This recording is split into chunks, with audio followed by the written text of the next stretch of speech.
I was really shocked and surprised to see that from the far east to the farthest west, everybody, every religion, every cultures, they have some sort of fasting. Fasting is really healthy. Fasting is giving your body and the body organs some time to adjust and to reboot itself. Fasting is a good way for your good cells to eat up the bad cells. This is what fasting is good for.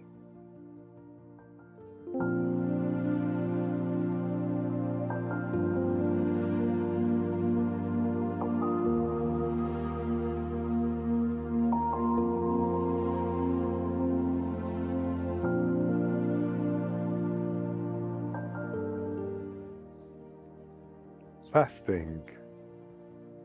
Is fasting good? For the soul, Yeah. it is, right? Yeah. And I think scientifically as well, people have started to engage in the concept of it being healthy as well. How could it be healthy? Because we always known that, when you eat, you build your body. When you eat, you take energy and stuff. And fasting is all about not eating. So how can we be healthy when we fast? So I think it's that window, right, Mm. between when you break your fast, when it becomes Maghrib, and up until daylight, when you're supposed to stop. What you eat in that window, that's what matters. That's what adds to your health. Okay. But unfortunately, what do we practice in our community? The minute Rabga. that we have the rabgas, Yeah. we have the dinners, we have the excessive, like the table is completely full Right. with the food. Mm. You have your sweets that are dipped in pure sugar and syrup. And I feel like that is part of the thing that makes you break down a little bit. Mhm. That amount of sugar as it is Yeah. already affects you, Yes, you, yes. exhausts you. Sugar But in Ramadan is the best. it's the best. It tastes amazing. I'm not going to say anything about that, but Yeah. if you're thinking health-wise, right? And the concept of the fasting, if you think about, for example, now they call it intermittent fasting. They're teaching people how to do this. Doesn't work for everyone, but what does it do for people, for example, who have insulin resistance? It helps them restart their system a little bit. But then Like a obviously, resetting. yeah, it's like resetting your system, especially if you're constantly filling up all the time. I feel, I feel we're blessed and we should feel, grateful for that 1 month of the year that we fast. Yeah. And in the old days when I was younger, I used to think, why are we fasting and why are we, starving and making our. Now that I, you know, I have more knowledge and I read about fasting and how it is good for the body and for the soul, as you said.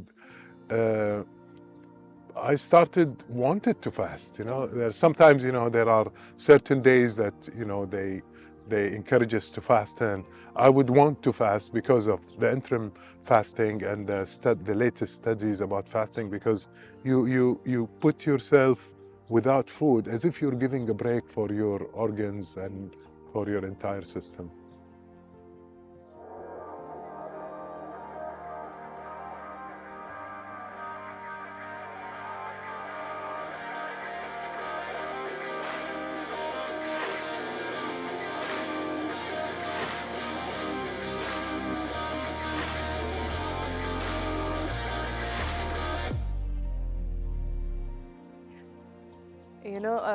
This concept of what you were mentioning, the fact that we didn't understand it much as kids. Yeah, But I think it's so important when you're introducing it to children, how you introduce it. It kind of gives them that connection to it. I like that. But a lot of times, I think a lot of families, they say like, you have to. Yeah. Okay, yes, we do, but how do you introduce it to them in a way that it becomes a beautiful method of them connecting to their religion, as opposed to force Yeah. or out of, fear? Yeah, maybe even in school they used to say, you know, you have to fast because you want to feel the poor Right. who don't have food, so you starve, so you feel that, and as if it's only that That's the only angle they simple. focused on. Yeah, Exactly. But it's so much more than that. it's a lot. So, okay, telling The them discipline. why do you need to feel the poor? Yeah, Why do you need to feel that? It's the patience required, right? That patience before you get to eat. right. The fact that you still have to get up and do your responsibilities While you're on an empty fasting. stomach. Yeah. Some people cannot do that. No, they can't. They're always like they're drowning face. They're Grumpy, angry. angry because they say I'm fasting. Yeah. And I think in the workplace, some people they are, you know, some maybe senior manager, their people don't go to them because they are fasting. Yeah. They wait for them for the decision until after Eid, which is sad, really. It's sad because then that kind of goes against the purpose of it. Yeah. And I know it's not easy. It's definitely not easy, especially for the smokers or the people who are very used to have coffee in the morning. Caffeine, yeah. This is now a complete opposite of their habit. I feel it is only, you know, the only 2-3 days into it, and then that's my own experience. Then we get used to it. It's like, you know, you want to continue for the rest of the year because, you know, it's you get used to it. The first day maybe it will be difficult, the sleeping pattern and stuff, and then once you get into it, it goes. It's like anything else, I believe. It's true. Any challenge that we feel sometimes, oh, this is difficult, but once we take the first step, we see, oh, it's happening. Yeah.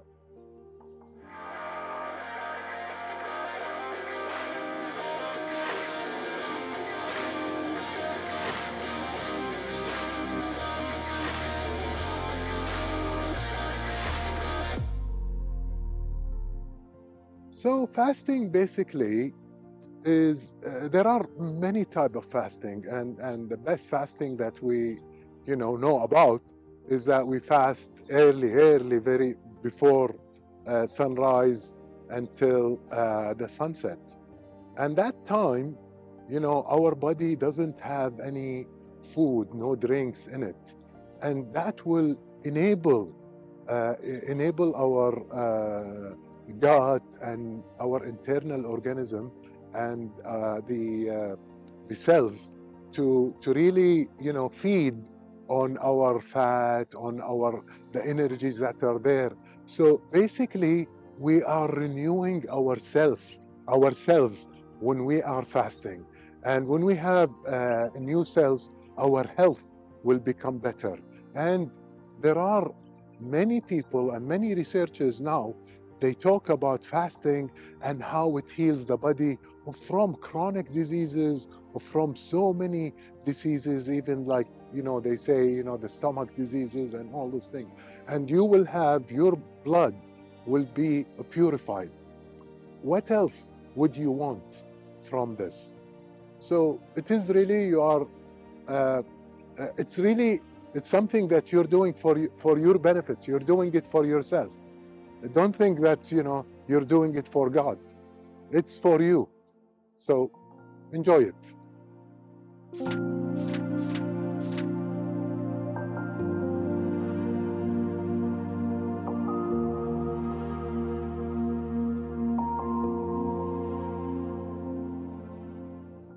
I used to say, why God is punishing us for fasting for 1 month, especially when I used to go to school in the States. And, my friends are telling me, are you really, you can do that? And it was really, difficult back then.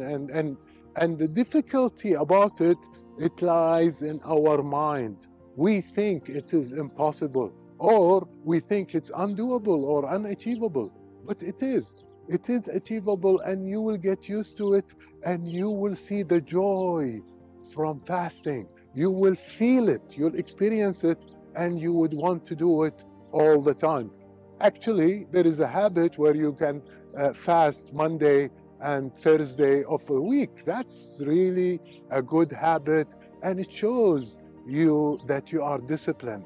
And when you are disciplined in these stuff, you will be disciplined in all your life, and you will be a good planner, good decision maker, and you will be successful, I believe.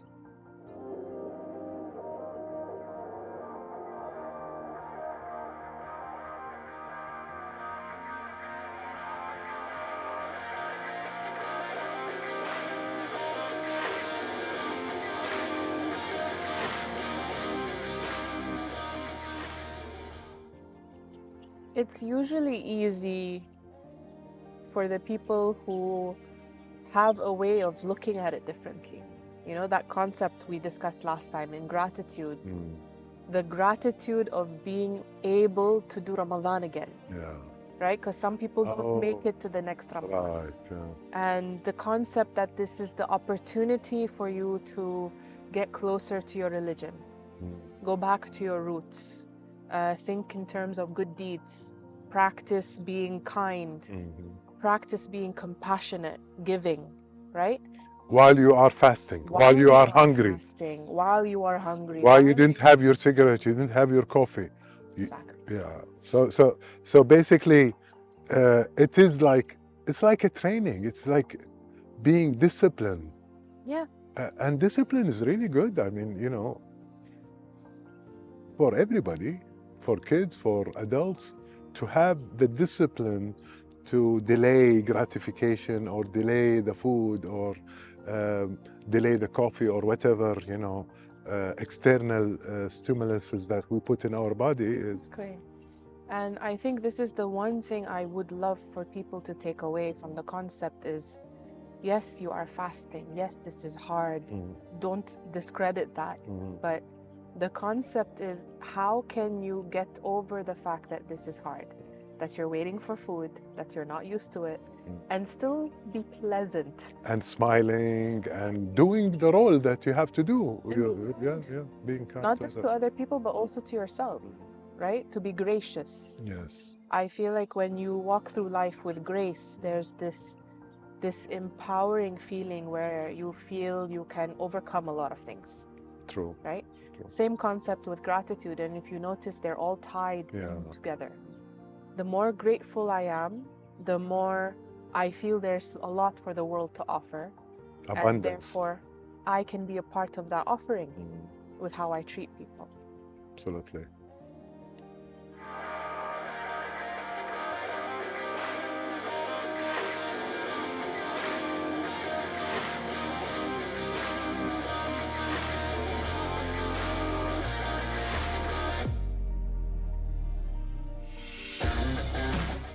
How do you practice Ramadan? Now, we hear this a lot where someone will give you some negative comments and they'll say you're just a Ramadan Muslim. But actually, it's a beautiful way to reconnect with your faith, reconnect with yourself, and refrain from certain habits and behaviors that may cause you harm in the long term. So when you are fasting from food, when you are fasting from drink, you are also looking at your behavior. How do you treat people? Are you able to treat people with patience and respect, regardless of the fact that you didn't get to have your morning coffee this time? Are you able to still be pleasant to people? Are you still able to act with kindness? So when it comes to fasting, we're not just talking about don't eat and don't drink. We're talking about character. And it should be reflected in you how you treat others, because at the end of the day, you want to be treated as well in a positive way from other people, correct?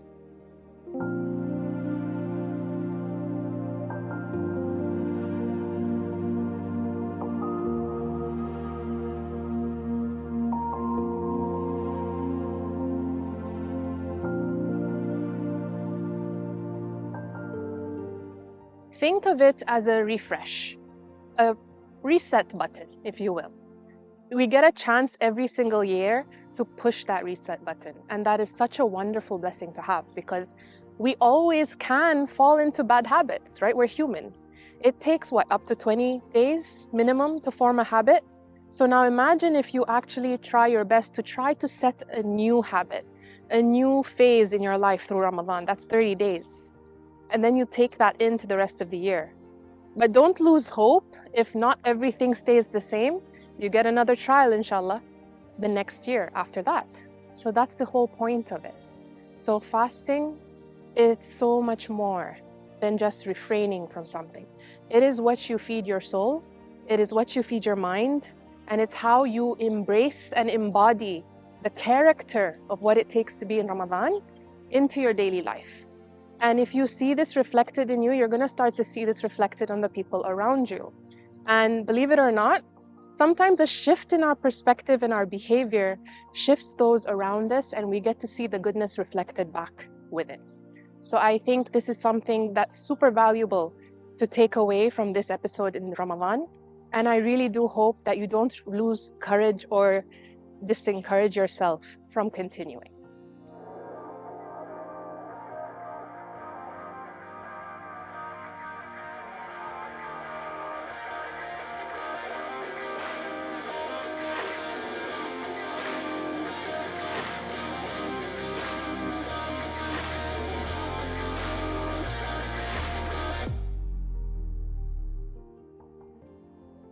And health-wise, I mean, health-wise, that's in terms of personality and how you show up and stuff.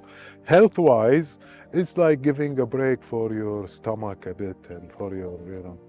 all these things. And I think there is, when the body is hungry, there is no food. The good cells maybe eat the bad cells, and that's how you clean your internal organs and dead cells and stuff. Yeah, It's like a reset. yeah, reset. Just like when you're sleeping, you're not eating while you're sleeping and everything. Right. There's a period of time, there's rest. Why? Right. Because there's regeneration that's happening. Absolutely. Your skin cells, everything needs to regenerate. Mhm. And currently, right now, with our eating habits, if you think about the modern lifestyle of the eating habits, you're eating nonstop. There's your breakfast, Snacks. brunch, snacks. At work, you'll find people with their tray of foods, and then you'll have tea time and you'll have snacks, more snacks, dinner, lunch, dinner, late dinner. It's constantly on the go. So what possibly could that be doing to our metabolism or to our bodies?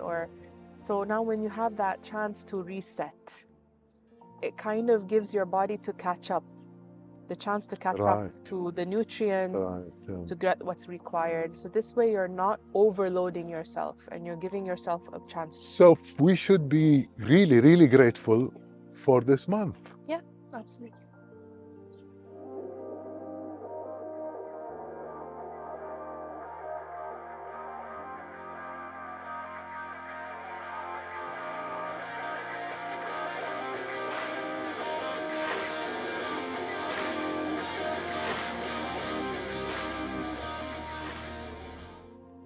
Being grateful for Ramadan and for this holy month.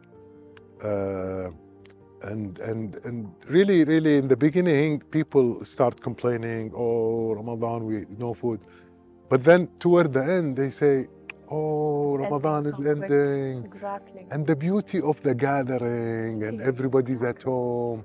And nobody can say, for example, as a spouse, you cannot say, I'm busy for the futur. Everybody in the futur, they're gathering. And so that's the beauty of Ramadan. And we should be always looking forward for it. 100%. Gives you a chance to reconnect, not just with yourself, not just with your religion, but also to the with people. your loved one. Yeah. Exactly. It's actually very beautiful if you are able to engage in it in such a way where you have that open heart. Yes. And being grateful rather than resentful. Exactly. I mean, honestly, just looking at it as a way of reset, for me, always makes me feel grateful that I have the opportunity to reset everything. Very true. And it helps that the whole community is doing it. Exactly. Yeah.